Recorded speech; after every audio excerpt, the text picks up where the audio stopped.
लड़की को उठाकर हम लाकर आज आपके सामने पेश कर सकते थे। जाहिर सी बात है ये कानूनी अपराध है, इसलिए हमने इसे करना उचित नहीं समझा। उषा जी इस वक्त हमारे साथ मौजूद हैं। उषा जी, हम आपका व्यक्तिगत एक्सपीरियंस जानना चाहेंगे। जाहिर सी बात है एक लड़की को खरीदने आप गई थी और आपने सब कुछ अपनी आंखों के सामने देखा। जी, ये बहुत ही दुखद है। जब हम गए वहाँ एक व्यक्ति को उठाया एक जगह से, तो वो सोनू के पास ले गया। सोनू जहाँ पर मिला वहाँ पर मैंने देखा कि 3 मोटरसाइकिल थी जिस पर 3-3 लोग थे और वो लगातार हम पर नजर रख रहे थे, और पीछे भी 2-3 मोटरसाइकिल थी। वो लगातार हमें देखते रहे, हमारा मुआयना करते रहे। हम जितनी देर खड़े रहे वो दोनों तरफ के जो मोटरसाइकिल पर लोग थे जी, वो हमें देखते रहे, इधर उधर देखते रहे। वो पूरी तरह तहकीकात कर रहे थे हमारी। उसके बाद हम आगे बढ़े और जब उस गली के सामने पहुंचे तो देखा कि वहां पर फिर वही मोटरसाइकिल वाले चक्कर काट रहे हैं। जब हम इंतजार कर रहे थे कि हम अंदर जाएंगे उस गली के अंदर उन महिलाओं के, उस लड़की को देखने, तो वहां पे लगातार कुछ वही चेहरे थे जो मोटरसाइकिल पर हमारी गाड़ी के आसपास चक्कर लगा रहे थे। और वो गाड़ी वहां से 8-10 किलोमीटर पर जाकर रुकी थी जी, और लगातार हम पर नजर रखी जा रही थी। उसके बाद हम अंदर गए। काफी देर बातचीत और सौदेबाजी के बाद सारे दलालों का, जैसा कि आप देख रहे हैं जी, हम अंदर गए तो वो सोनू दलाल जो है उसने पैंट के अंदर मोजे में चाकू या कुछ ऐसे ही औजार रखा हुआ था। बार बार पैंट उठा के दिखाने की कोशिश कर रहा था जी। फिर मैं उनके किचन में मैंने सोचा कि बाहर एक और लड़का है अमित, कि उससे कहूँ कि फोटोग्राफी ले, तो वो लोग तुरंत चौकन्ने हो गए। फिर मैंने इशारा कर दिया बाहर जाने को जी। तो इस तरह से जिस तरह से दीपक और सब ने जान जोखिम में करके वहाँ गए जी, जिस तरह का माहौल था खतरनाक जी, और जैसा जाल पूरे देश में बिछा हुआ है, क्योंकि नोएडा से तमाम बच्चे गायब हुए हैं। हर एक पुलिस स्टेशन में, थाने में 4 बच्चे 5 बच्चे हर महीने गायब हो रहे हैं। तो वो कहाँ जाते हैं? लेकिन उषा जी, ये जिंदगी खतरे में तो होती है। यही तो पत्रकार का काम है कि अपनी जिंदगी खतरे में डालकर भी देश के सामने वो सच्चाई सामने लाना, बिल्कुल सच्चाई, जिसकी कि कम से कम देश की जनता जाने, सरकारें जगे, पुलिस प्रशासन कुछ काम करता दिखाई दे। नहीं जगेगी पुलिस प्रशासन, नहीं जगेगा ये देश, नहीं जगेगी ये सरकार। वो सरकार जो महंगाई बढ़ाकर लोगों को इस गरीबी के मुकाम पर पहुंचा दिया है कि इलेक्शन के समय वो वोट्स खरीदे जा सके, आदमी इतना मजबूर हो जाए कि वोट्स खरीद सके। बिल्कुल, और इसमें महिलाएं इतनी इसमें सरकारों की भूमिका पर बहुत सवाल उठ रहे हैं। उषा जी, आप हमारे साथ रहें। गीता जी, हम लगातार ये खुलासे एक के बाद एक लगातार कर रहे हैं और अभी ऐसे बहुत खुलासे और बाकी हैं। हमारे पास ऐसे कई रिपोर्ट्स हैं जो अभी हम आपके सामने पेश करेंगे। ऐसा लगता है गीता जी के साथ तकनीकी कोई दिक्कत है, अभी उनसे बात नहीं कर पा रहे। मनीष, आप लगातार ये देख रहे होंगे। जाहिर सी बात है, आपने भी कहा कि घर में भी अगर आज आपके घर में अगर लड़कियां हैं और वापस आती हैं शाम में देर से, तो आपको डर लगता है। अब जरा बताइए यहाँ पर। मुझे लगता है कि एक तो वास्तव में आप लोगों ने बधाई का काम किया है, क्योंकि ये जान जोखिम में डालकर, क्योंकि वो सिर्फ लड़कियां खरीदने बेचने वाले लोग नहीं हैं, वो गुंडे हैं जी, वो असला रखते हैं, उनका पूरा नेटवर्क होगा और पुलिस प्रशासन उनके छोटे मोटे मर्डर वर्डर को तो सब ऐसे ही दबा देता होगा।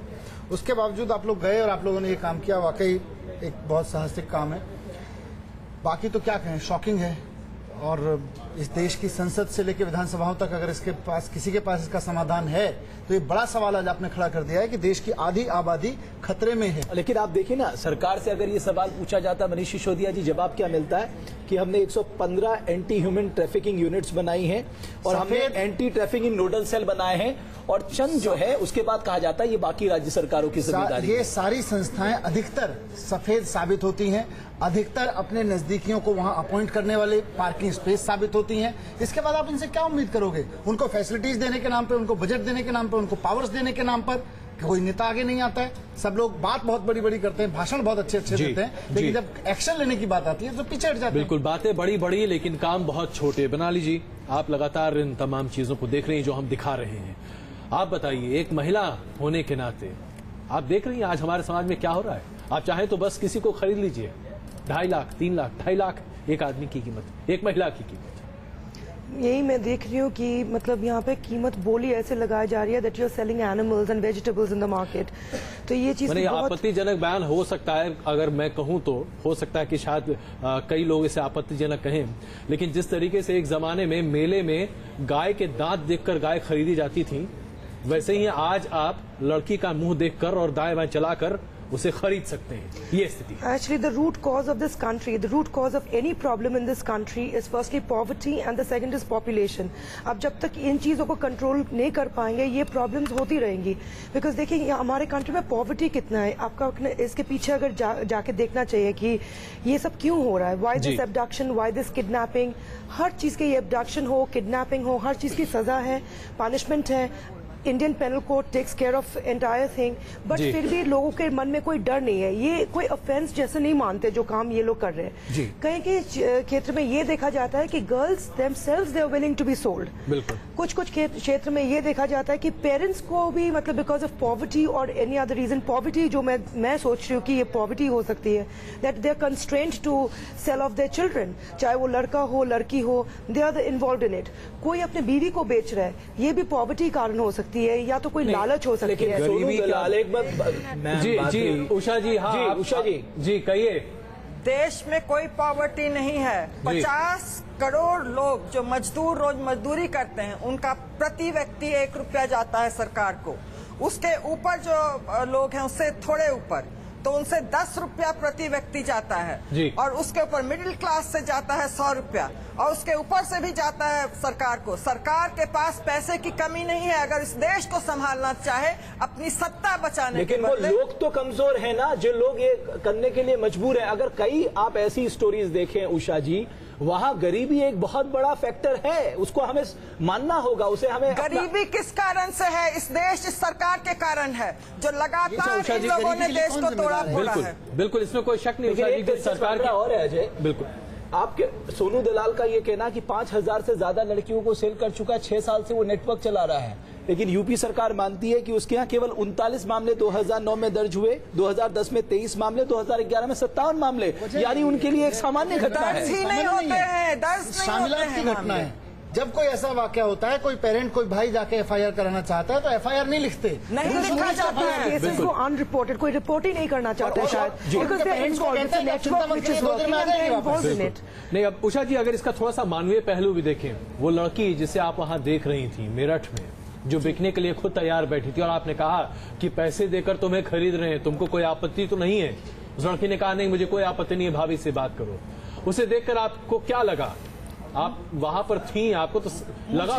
जी, महिला होने का दर्द हुआ मुझे। एक भारत को भारत माता कहते हैं, महिला को बहन और माँ का रूप खत्म हो गया है। बहन जो स्वामी विवेकानंद ने बहुत पहले विदेशों में कहा था कि जिस देश में महिला और नारी की इज्जत होगी वो स्वयं आगे बढ़ेगा, लेकिन विदेशियों ने इस बात को लिया, उन्होंने नारी की इज्जत की, उनकी रक्षा की, तो वो देश आगे बढ़ा है। लेकिन भारतवर्ष में नेताओं ने जाति पाति प्रांतीयतावाद इस सब में देश को तोड़ा। उषा जी अब जब हम सशक्तिकरण की बात कहते हैं, हम कहते हैं यूपीए की चेयरपर्सन सोनिया गांधी है, नेता प्रतिपक्ष महिला है सुषमा स्वराज है, स्पीकर जो है मीरा कुमार है, उससे पहले राष्ट्रपति महिला थी। हम सशक्तिकरण को यहीं तक सीमित रह के गौरवान्वित होने लगते हैं। मात्र नेता है वो, देश की महिलाओं के लिए कुछ नहीं है, चाहे कोई भी नेता हो। कितने कांड हुए 16 दिसंबर से अब तक। कुल मिलाकर देखा जाए उषा जी, तो स्थिति ये बनती हुई दिखाई देती है कि आज हमारे देश में, इस देश की आधी आबादी का भविष्य कम से कम अंधकार में होता हुआ तो दिखाई दे रहा है। आप जिस तरीके से चाहे उस तरीके से किसी को खरीद सकते हैं, उसे गुलाम बना सकते हैं। आप देख रहे हैं ऑपरेशन द्रौपदी। यहां पर हम आपके सामने ये खुलासा कर रहे हैं कि आप जब चाहे तब इस देश में किसी भी महिला को जिस पर आप उंगली रख दें खरीद सकते हैं। कम से कम ऐसा दलालों का दावा है। न्यूज नेशन ने ऐसे कई दलालों को आपके सामने अभी पेश किया है। नाम अनगिनत है, नाम सही या गलत अपनी जगह हो सकते हैं, लेकिन ये वो लोग हैं जो आज हमारे आसपास लड़कियों का धंधा कर रहे हैं। आप बताइए, वो आपके लड़के को अगवा कर सकते हैं, अगर नहीं तो उनके पास वो लड़कियां मौजूद होती हैं, उन्हें आप खरीद लीजिए, उसके बाद जो चाहे उनके उनके साथ कर सकते हैं। आप उनके साथ शादी रचा सकते हैं, आप उन्हें अब धंधे पर लगा सकते हैं, यानी कि प्रोस्टिट्यूशन में डाल सकते हैं, वेश्यावृत्ति करा सकते हैं, आप उन्हें घर में नौकर बनाकर रख सकते हैं। आप जो चाहें, जितना भी घृणित कार्य हो सकता है वो कर सकते हैं, कोई उफ नहीं करेगा। लेकिन एक के बाद एक खुलासे और होते रहे। रमेश, अगली रिपोर्ट हम जरा दिखाएं। बिल्कुल, लेकिन इसके साथ साथ ये बहुत जरूरी है, कम से कम ऑपरेशन द्रौपदी आने के बाद क्या देश की महिला सांसद अगर न्यूज नेशन के इस कार्यक्रम को देख रही हैं तो क्या उनका सीना फटेगा? क्या ये जो रिपोर्ट्स हम दिखा रहे हैं क्या वो उनको झकझोर देने के लिए काफी नहीं है? उन राज्य सरकारों का क्या होगा? उनके मुख्यमंत्री अगर इसे देख रहे हैं, वहां के नेता प्रतिपक्ष इसे देख रहे हैं, क्या उनका सीना छलनी नहीं होता कि महिलाओं की कीमत लगाई जाती है, उनके लिए कहा जाता है जो करना करो, हमें सिर्फ पैसे से मतलब है। लेकिन अब कुछ और तस्वीर के पहलू, ये धंधा सिर्फ इतना ही नहीं है, इसकी परत दर परत हम धीरे धीरे खोल रहे हैं। रीना का फाइनल करने के बाद हम मुरादाबाद छोड़कर दिल्ली लौट आए। 2 दिन बाद एक बार फिर हम मुरादाबाद की उन्हीं गलियों में पहुंचे। इस दिन सोनू ने हमें कई लड़कियों की सौदेबाजी के लिए बुलाया था। इनमें से सबसे पहले हम मिले कविता नाम की लड़की से। जरा ध्यान दीजिए, कविता से बात कर हमें पता चला कि सोनू जैसे दलाल कैसे बहला फुसला कर उसे अपने चुंगल में फंसा लेते हैं। इसके साथ हमारी मुलाकात हुई चांदनी से। जी हां, वही चांदनी जिसे सोनू ने हमें पहली मुलाकात में मिलवाया था। यहां हमें मालूम चला कि अपने मकड़जाल में मासूम लड़कियों को फंसाए रखने के लिए दलाल इन्हें नशे का आदी तक बना देते हैं और इनसे वो सब कुछ कराते हैं जो वो नहीं करना चाहती, लेकिन मजबूरी में वो सब कुछ करने को तैयार होती है।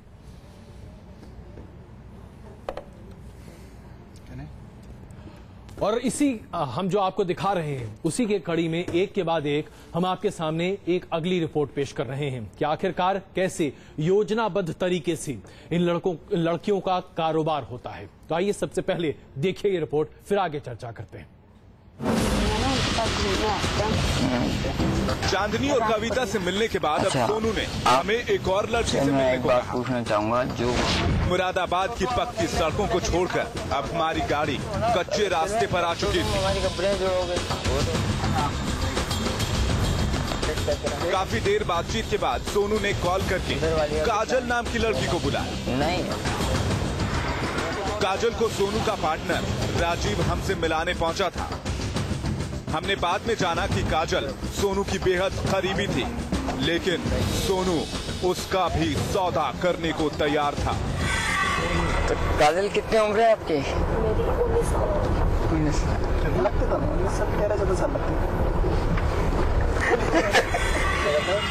उम्र 28 साल। काजल की एंट्री और उसके बाद सोनू से हो रही बातों से हमें अंदाजा लग गया था कि काजल सोनू के हर एक राज को जानती है। अच्छा, हम इसी मौके की तलाश में थे। मतलब पुलिस से काजल से थोड़ी देर बातचीत के बाद ही हमारा शक तब यकीन में बदल गया जब काजल सोनू के बारे में दिए चौंकाने वाले बयान। तो क्या नाम है, कहाँ के रहने वाले? मुरादाबाद। तो मम्मी पापा सब कुछ एक है तो। अच्छा, तो कान नहीं उठा कर बैठ जाए। जब मार्केट में घुस जाता है। काजल से बातचीत के दौरान हमारी कोशिश यही थी कि सोनू और उसके धंधे के बारे में हम और राज उगल पा सके। जो कह रहा हूँ मैं वो रख लो। ये सोनू के आदमी कटने वाले नहीं। हाँ? सोनू के आदमी है, कटने वाले नहीं है। लग रहे हैं यहाँ के कप्तान, मतलब जो पुलिस सब फेल है सोनू के सामने। हाँ? अच्छे इंसान घुटते ठेक जाए पुलिस का। अच्छा जी, और क्या, जो मुरादाबाद का डॉन हो उसके सामने कौन बोल जाएगा। ओह, नहीं फीस तो। सोनू के बारे में और जानकारी जुटाने के मकसद से हमने सोनू के मुंह पर ही उसकी पढ़ाई शुरू कर दी मुझे यही तुम्हारे बात और हमारा ये दांव भी काम कर गया। 600 दे दो, मैंने नहीं दे। सही जगह सही मौके पर सही आदमी से मिले। ओके, सही कह रहा हूँ। सही जगह सही मौके पर सही आदमी मिला।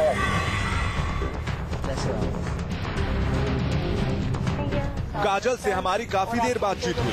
हमने उससे सोनू के बारे में कुछ और कुरेदने की कोशिश अब की। बात के लिए क्या सोचा है? रतीश त्रिवेदी के साथ दीपक त्यागी, मुरादाबाद, न्यूज नेशन। तो ये आप देख रहे हैं न्यूज नेशन का वो खुलासा ऑपरेशन द्रौपदी, जिसके जरिए हम आपको दिखा रहे हैं कि आज हमारे देश में आप जब चाहें तब किसी भी लड़की को खरीद सकते हैं। और ये वो सच्चाई है जिसे देखने के बाद हम सबके रोंगटे अगर खड़े नहीं हुए तो हम शायद इंसान नहीं हैं। एक जमाने में 40 के दशक में एक कविता लिखी गई थी और उस वक्त पंडित नेहरू के लिए यह टिप्पणी थी, लेकिन आज करीब 60 साल बाद ये कितनी सही और कितनी सटीक बैठ